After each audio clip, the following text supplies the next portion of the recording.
أعوذ بالله من الشيطان الرجيم بسم الله الرحمن الرحيم السلام عليكم ورحمة الله وبركاته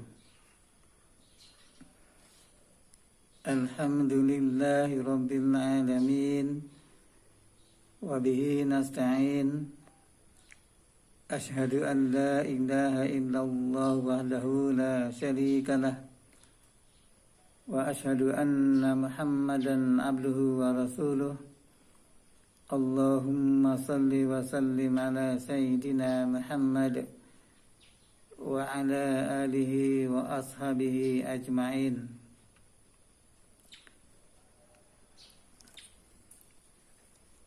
سبحانك لا علم لنا إلا ما علمتنا إنك أنت العليم الحكيم رب اشرح لي صدري ويسر لي أمري واحلل عقدة من لساني يفقهوا قولي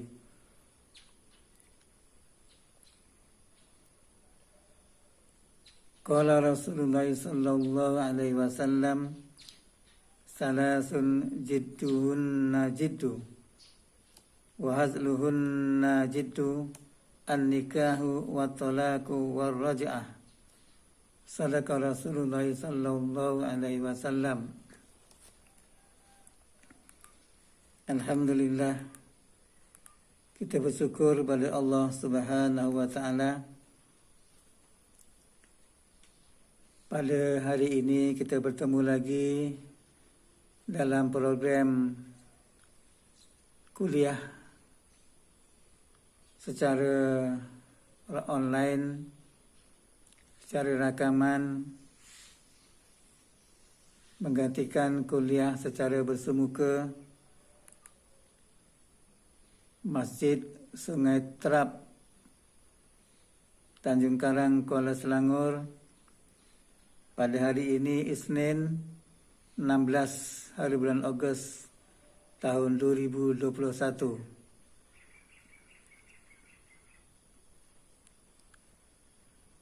Program ini adalah anjuran Jabatan Kemajuan Islam Malaysia JAKIM dengan kerjasama Jabatan Agama Islam Selangor JAIS. Jadi mudah-mudahan ada manfaat untuk dunia dan juga untuk akhirat.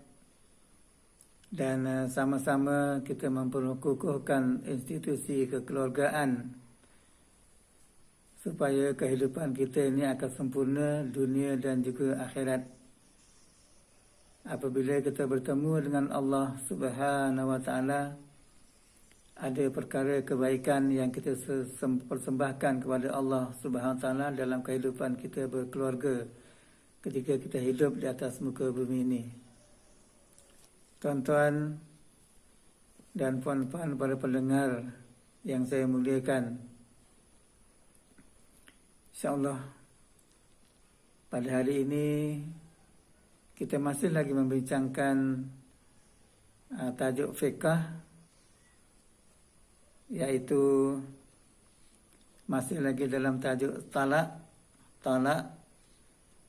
Dalam tajuk kecil, cara talak yang disyariatkan dan juga cara talak yang paling utama.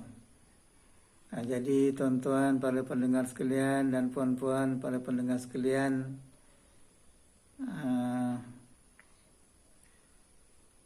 talak boleh dilakukan dengan pelbagai cara.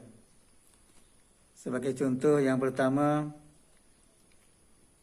seorang suami menghimpunkan beberapa talak dengan sekali sebut, dengan sekali lafaz, atau menyebut secara berasingan. Menghimpunkan bertalak itu dengan beberapa talak, seperti dia sebut 3 talak, ataupun 1 talak, ataupun 2 talak, ataupun 3 talak secara berasingan. Kemudian yang keduanya ialah talak yang dilafazkan secara langsung, secara terus kepada isteri yang membawa maksud cerai, atau secara tidak langsung, iaitu secara ta'liq dengan syarat-syarat tertentu atau berserta dengan pengecualian. Ini tuan-tuan ya. Kemudian cara talak yang paling baik atau paling sempurna menurut syarak serta bersesuaian dengan hikmah. Disyariatkan talak itu terbagi kepada 3 peringkat. Iaitu peringkat yang pertama, menceraikan isterinya dengan talak 1 dalam keadaan isteri yang suci daripada haid dan tidak disetubuhi. Apabila suami menyesal atas tindakannya itu, dia boleh rujuk kepada isterinya semasa dalam tempoh iddah. Peringkat yang kedua, jika suami ingin menceraikannya sekali lagi, dia boleh melafazkan talak yang kedua. Satu talak yang kedua. Maka dia sudah menjadi 2 kali talak. Dan itu pun masih boleh lagi rujuk dalam masa iddah. Peringkat yang ketiga pula, selepas perceraian kali kedua, suami masih lagi memiliki 1 talak lagi yang sekiranya dilakukan pada kali yang ketiga, dilafazkan pada kali yang ketiga, 1 talak kepada isterinya, ia menjadi yang tidak boleh dirujuk semula, ia menjadi bain. Melainkan selepas bekas isteri itu berkahwin lain dengan perkahwinan yang sempurna menurut syarak. Ini talak 3 ini, perkahwinan selepas talak 3 kita akan bincang satu masa nanti, insya-Allah. Hal ini tuan-tuan dan puan-puan para pendengar sekalian berdasarkan kepada hadis Rasulullah, berdasarkan kepada firman Allah Subhanahu wa taala dalam surah Al-Baqarah ayat 229. Allah berfirman, at-talaqu marratan fa imsakum bima'rufin aw tasrihum bi ihsan. Maksudnya talak yang dapat dirujuk 2 kali. Setelah itu boleh rujuk lagi dengan cara yang ma'ruf atau menceraikannya dengan cara yang baik. Kemudian tuan-tuan dan puan-puan para pendengar sekalian, talak yang tidak mengikut cara yang sebaiknya tidak bermakna talak itu tidak jatuh. Apabila seorang suami melafazkan talak kepada isterinya dengan apa cara sekalipun, maka dia jatuh talak. Kecuali beberapa perkara, bahkan ia jatuh talak dengan apa cara sekalipun, selagi syarat-syarat yang dijelaskan sebelum ini terdapat kepada suami yang melafazkan. Jadi tuan-tuan masih ingat pada pertemuan yang lalu ada syarat. Ada 5 syarat suami melafazkan cerai kepada isterinya. Ingat lagi tak tuan-tuan? Syarat yang pertama ialah akad nikah yang sah.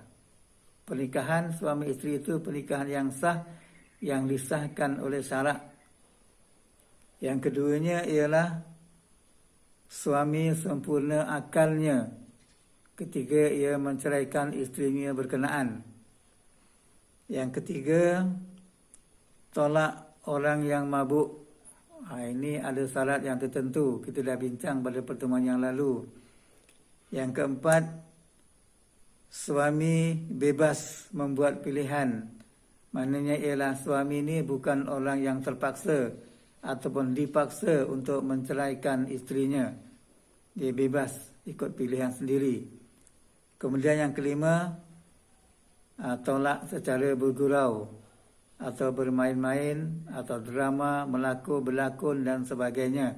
Maka itu jatuh talak. 5 perkara ini syarat kita dah bincang panjang lebar pada pertemuan yang lalu. Tuan-tuan dan puan-puan para pendengar sekalian, dalam hal ini, jika suami melafazkan talak 3 dengan sekali lafaz dalam satu masa, maka jatuhlah 3 talak. Ataupun jatuhlah talak 3 itu sekaligus. sebagaimana yang disebut secara berasingan. Contohnya suami berkata kepada isterinya, kamu diceraikan dengan talak 3. Perbuatan ini tuan-tuan tidak haram, tetapi cuma menyalahi sunnah Nabi sallallahu alaihi wasallam dan tidak menepati cara yang sebaiknya. Cara yang sebaiknya ialah talak 1, talak 1, talak 1 dalam masa yang berasingan. Jadi maknanya apabila talak 1 boleh rujuk dalam masa iddah. Talak yang kedua boleh rujuk dalam masa iddah. Dan talak yang ketiga stop. Tidak boleh rujuk kecuali ada beberapa syarat yang insya-Allah kita akan sampaikan pada pertemuan yang akan datang. Hadis ini tuan-tuan berdasarkan kepada hadis Rasulullah sallallahu alaihi wasallam yang maksudnya ialah hadis Rukanah ini, hadis riwayat Abu Daud, Imam Ahmad dan juga At-Tirmizi. Seorang sahabat Rasulullah sallallahu alaihi wasallam bernama Rukanah telah mentalak isterinya. Mentalak isteri betul-betul talaklah. Iaitu tanpa menyatakan bilangan jumlah talak. Sama ada talak 1, talak 2 atau talak 3 Rukanah ini. Dia tak sebut. Dengan berkata, aku ceraikan. Ini Rukanah kata kepada isterinya. Tanpa menyebut sama ada talak 1, 2 atau 3. Kemudian Rukanah ini bertanya kepada Nabi SAW cara untuk kembali rujuk semula kepada isterinya. Baginda bersabda kepadanya, kepada Rukanah, demi Allah, kamu tidak memaksudkannya melainkan satu sahaja. Rukanah pun berkata, demi Allah, aku tidak memaksudkan melainkan satu sahaja. Kemudian Nabi SAW memulangkan isteri kepada pangkuannya. Maknanya Nabi menyuruh Rukanah ini rujuk balik isterinya kepadanya, kerana walaupun Rukanah tidak menyatakan jumlah talak yang disebut kepada isterinya, bermaksud hanya satu saja jatuh talak, kerana juga dia tidak diniatkan berapa talak yang disebut dan berapa talak yang diniatkan. Maknanya kat situ jatuh hanya satu talak sahaja. Hadis ini tuan-tuan dan puan-puan para pendengar sekalian menjadi dalil bahawa jika Rukanah bermaksudkan talak 3, sudah pasti jatuh talak 3. Dan Rasulullah sallallahu alaihi wasallam tidak akan mengizinkannya rujuk semula kepada isterinya jika tidak soalan dan sumpahnya tidak membawa apa-apa makna. Jadi begitulah tuan-tuan dan puan-puan para pendengar sekalian, beberapa perkara dengan talak ini, walau macam mana pun kita kena berhati-hati, jangan talak ini dipermain-mainkan. Kalau masih lagi 1 talak, 2 talak, itu ala kulli hal masih boleh rujuk tanpa nikah dan juga tanpa mas kahwin yang baru. Tetapi kalau dah sampai ke talak 3, itu sudah lain ceritanya.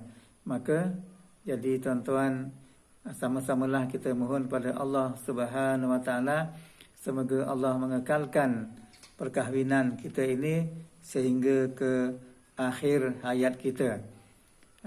Jangan seperti dulu-dulu waktu kita remaja dulu, waktu kita kecil-kecil dulu, kita didendangkan dengan beberapa lagu dan sebagainya sehingga ke berkekalan sehingga ke anak cucu. Sampai situ saja, anak cucu dapat cucu, berlaku perceraian. Jadi maknanya itu adalah tidak menepati kehendak syarak untuk perkahwinan seseorang, pasangan suami isteri. Jadi yang sebenarnya ialah mintalah keperkahwinan itu berkekalan sehingga ke akhir hayatnya, kesudahan kematian kita nanti. Jadi maknanya bercerailah ketika dah dalam keadaan kematian. Jangan bercerai dah warga emas, dah berumur 60, 50 tahun, 70 tahun, 80 tahun berlaku pula perceraian. Dah betul tua, jadi maknanya itu adalah membawa kepada bala bencana kepada kehidupan berkeluarga, suami isteri, anak-anak, cucu-cucu dan sebagainya. Kita sebagai ayah dan ibu, datuk dan nenek mestilah menjadi ikutan ataupun perhatian yang baik daripada anak dan cucu kita, supaya para suami tidak melafazkan cerai itu sewenang-wenangnya, kerana implikasinya terlalu besar, terlalu besar dan juga terlalu jauh implikasinya, iaitu akibat daripada perceraian itu. InsyaAllah satu masa nanti kita akan bincang bersama-sama tentang apakah implikasi ataupun akibat daripada sesuatu perceraian, kerana ia melibatkan hak pewarisan harta, melibatkan hak penjagaan anak, melibatkan harta sepencarian, melibatkan banyak perkara, ya, melibatkan banyak perkara, wali dan sebagainya.